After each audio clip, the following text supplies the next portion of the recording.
Aprelin 4-də Bakı şəhəri türk dünyasının mənəvi birliyini təcəssüm etdirən tarixi günlərdən birinə şahidlik etdi. Qərbi Azərbaycan Amasya rayon icmasının qonağı olan Özbəkistan, Qırğızıstan, Qazaxıstan və Türkmənistandan gələn tanınmış şair və yazıçılar soykökümüzün birliyini bədii dillə bir daha bəyan etdilər. Tədbir müqəddəs bir sükutla Ulu Öndər Heydər Əliyevin və Azərbaycanın ərazi bütövlüyü uğrunda canından keçən qəhrəman şəhidlərimizin əziz xatirəsinin ehtiramla yad edilməsi ilə başladı. Məclisin aparıcısı şair İmran Güllübulaqlı qonaqları və iştirakçıları salamlayaraq onları təqdim etdi və bu görüşün türk ruhunun növbəti qovuşması olduğunu vurğuladı. Amasya rayon icmasının sədri akademik Abel Məhərrəmovun adından qonaqları salamlayan icma sədrinin müavini, Azərbaycan bayrağı ordenli, istefadə olan polkovnik Elmar Hüseynov, Qərbi Azərbaycan icmasının və onun bir qolu olan Amasya rayon icmasının fəaliyyəti haqqında geniş məlumat verdi. İcmanın nəzdində yaradılmış Yazarlar bölməsinin fəaliyyətindən danışan şair İmran Güllübulaqlı, müasir Azərbaycan ədəbiyyatında Amasyalı şair və yazıçıların, publisistlərin yaradıcılığı haqqında ətraflı məlumat verdi.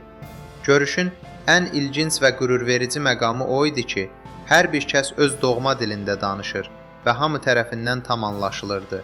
Bu mənzərə, ortaq türk dilinin formalaşması üçün hər kəsin öz töhfəsini verməli olduğu və bundan sonra bütün tədbirlərin məhz bu formatda keçirilməsinin vacibliyi barədə ümumi qərarın verilməsinə vəsilə oldu.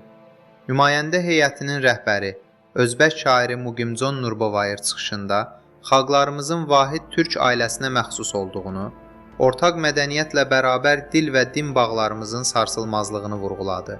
Şair, istefadə olan polkovnik Aripov, Turamirza Qrozny səmasında vurulan təyyarədə həlak olanlara və Qarabağ şəhidlərinə həsr etdiyi duyğulu şeirlərini oxudu. Türk xalqlarının dərdi kimi sevincinin və taleyinin də oxşar olduğu bu məclisdə professor, şairə yazıcı Havasxon Şakirova və şairə müğənni Dilnoza Aziz xalqlarımızın birliyinə həsr etdikləri əsərləri ilə könülləri fəth etdilər. Azərbaycan Yazıçılar Birliyi, Qərbi Azərbaycan bölməsinin sədr müavini Şəmsi Qoca, qonaqları salamlayaraq onlara özünün yenicə çapdan çıxmış kitabını hədiyyə etdi.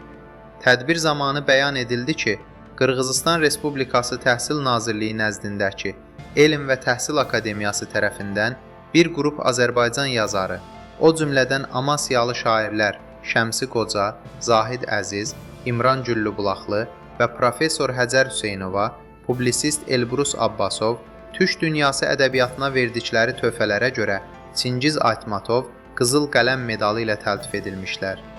Özbəkistan Müharibə Veteranları və Müharibə Əlilləri Birliyinin sədri, polkovnik Turamirza Aripov isə əlavə etdi ki, polkovnik Elmar Hüseynov türk xalqları arasında dostluq əlaqələrinin inkişafındakı xidmətlərinə görə təşəkkürnamə və Cəlaləddin Məncburnu medalı ilə təltif olunmuşdur. Bu təltiflərin Bakı şəhərində sahiblərinə təqdim edilməsini İlahi Lütf adlandıran şair, gələcək əməkdaşlığın daha da genişlənəcəyinə inamını ifadə etdi. Ehtiyatda olan polkovnik şair Otabek Xojumatov, professor Havasxon Şakirova, şair Dilnoza Əziz, şair publisist Şəmsi Qoca, professor Həcər Hüseynova, şair Hacı Abbas, şair Raqif Nazimoğlu, şair Təyyar Yəhyayev, şair İbrahim İskəndərov, həkim Firəngiz Rüstəmova, publisist Elbrus Abbasov və Daşkəsən rayonu Qərbi Azərbaycan icmasının nümayəndəsi Malik Ələsgərov öz çıxışlarında türk ədəbiyyatı və mədəniyyətinin inkişafı naminə fədakarlıqla çalışacaqlarını bildirdilər. Görüşün sonunda qonaqlara Amasya rayon icmasının sədri, akademik Abel Məhərrəmov haqqında kitablar hədiyyə edildi və medallar təntənəli şəkildə təqdim olunduqdan sonra birliyin rəmzi olaraq xatirə şəkilləri çəkdirildi.